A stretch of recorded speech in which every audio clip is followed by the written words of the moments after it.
রহমতুল্লাহি ওয়া বারাকাতুহু। আজকে আপনার সামনে ভেরি নাইস একটা রেসিপি। আসলে টেঙ্গা আমি ভালো খাই। ওই ধোকা টেঙ্গা লাগে বিলাতি তুরা টমেটো খাচ্ছে রাখছি, বুঝছেন, আর শাক করা ওই ফ্রেশ শাক করা খাচ্ছে রাখছি, ভিজিয়ে রাখছি, খুব সুন্দর লাগে। সো আমি আপনার লগে শেয়ার করবো আজকের টেঙ্গাটার সিস্টেম, কিভাবে টেঙ্গাটা রান্না হয়। টেঙ্গার মাঝে অলওয়েজ আপনারা গার্লিক, পেঁচা গার্লিক দিতে হবে। অবুদি সেচি, আমি অবুদি সেচে রাখছি, অবুদি সেচে রাখছি। চেঁচা গার্লিক দিয়ে বাগাল দিলা টেঙ্গার মাঝে ইয়াকুম কাজ করে তাল বেলে আসে দিলে বা পেঁচা বাটা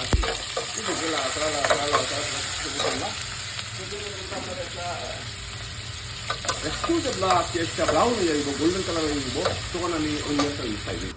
আচ্ছা, দেখি আবার টেঙ্গার রসুন এবং পেঁয়াজের কালারটাকে মনে হচ্ছে, জলি গেল ঠিক আছে।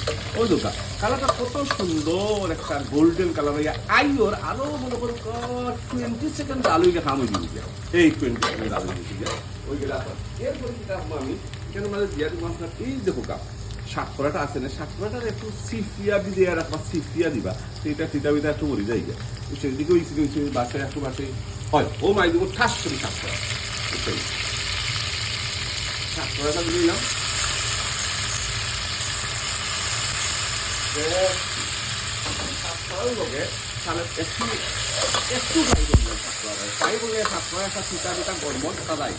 তেলের মধ্যে ডাইরেক্ট ফ্রাই করবা। স্পাইস দেওয়ার আগে যদি আপনি সাতটা ফ্রাই করেন, চিত্রি যেটা এটা চিটার লাগে না, আপনার ট্রাই করে দেবেন যেন তেলের মাঝে একবার ফ্রাই করবা, ফ্রাই করিয়া ওলা গার্লিকের মধ্যে ফ্রাই করিয়া স্পাইস দিবা, তখন যা চিত্রি মানে না খুব টেস্টি যায়। কখন চিটা করবো আমি এটার মধ্যে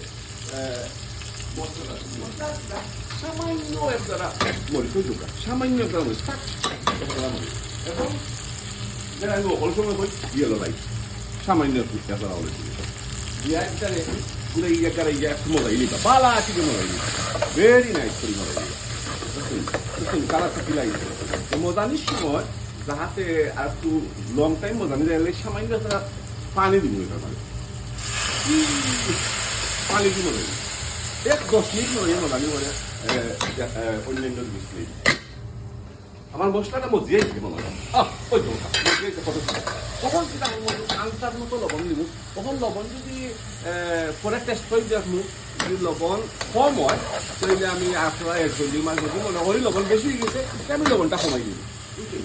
অনেক যদি আপনার এই যে বিলাতি টমেটো ওই এই দোকান বিলাতি টমেটো, এটাকে আমরা বিলাতি টমেটো করি, ও বুঝাই দিচ্ছি, বুঝছেন। এটা আমি আসলে টমেটোটা আমি পেস্ট যখন আসলে থাকি আমি ভিতরে রাখে দিচ্ছিলাম, আর হয়তো ওটা টমেটো মিলে না, টমেটোটা কি তোমার ফসাইয়া মজাইয়া আপনার 2 মিনিট পরে আমি আমার যেটা দেওয়ার আমি আপনার দেখা আমি কি জিনিস এড করবো। টমেটোটা একটু মজিয়া যখন ওটার লগে আমি মারি দিই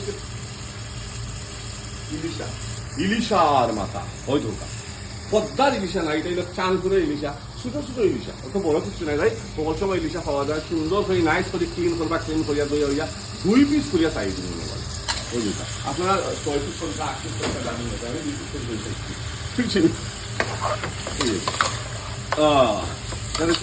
মাছটার আরো কত কার মজাই ইলিশ আরো তো মজাই রিটার্ন টেঙ্গা পাইছি আমি, ইলিশা মাছের মাথার টেঙ্গা বিলাতি টমেটো, বুঝছেন। গ্রামটা কিলাই লগ্ন বুঝা যায়, ঠিক আছে কিনা। ওকে ওখানে যদি আমি মানে উঠে পানি গরম পানি যাচ্ছিলাম, পানিটা চাই দিলাম, শুরুটা দিন মাছটা মধ্যে আবার পরে আপনারা শুরু দিবা, আগে দিবা না, শুরুটা দিয়া এটারে আপনার একটু লাড়া মারিয়া গুড়িয়া তো রাখবা, আরো 5 মিনিট লাগে, তখন কি আপনার টেঙ্গা রেডি দিবে ইনশাল্লাহ। বেশি দেখি উদ্রাইতে যে শাক করা একটা গ্রান বাড়াইছে ইলিশা মাছের মাথার ফ্লেভার না মগের উঠে দিয়ে দিয়েছি। ওখান থেকে এখন এটা আমি সামান্য তারা কোরিয়ান্ডা পাউডার হল সময় কই মিস্টেক সরি, আমি এটা কোরিয়ান্ডার পাতা ধনিয়া পাতা আমি মাঝে মাঝে ধনিয়া পাতা কইলে ভিডিও করার সময় পাউডার, সরি আমার মিস্টেক, মানুষ মাত্রই ভুল, আমারও তো ভুল। তো ওটা কিন্তু আমার নকল করিয়া তো 5 মিনিট পরে আবার এটা ডান হয়ে যাবে। এনিবে টেঙ্গার কি খবর, শেষ মেশি অবস্থা, কত সুন্দর লাগে কালার। গ্যাস বন্ধ করো ওই গেছে মাট্টেঙ্গার ওই দোকা কত সুন্দর স্বাদ করা টমেটো এবং ইলিশা মাছের মাথা এক পিস লেঙ্গুরও আছে আবার বুঝছেন ওই দোকা খুব সুন্দর কালার হয়েছে anyway thank you very much watching my video see you next time everyone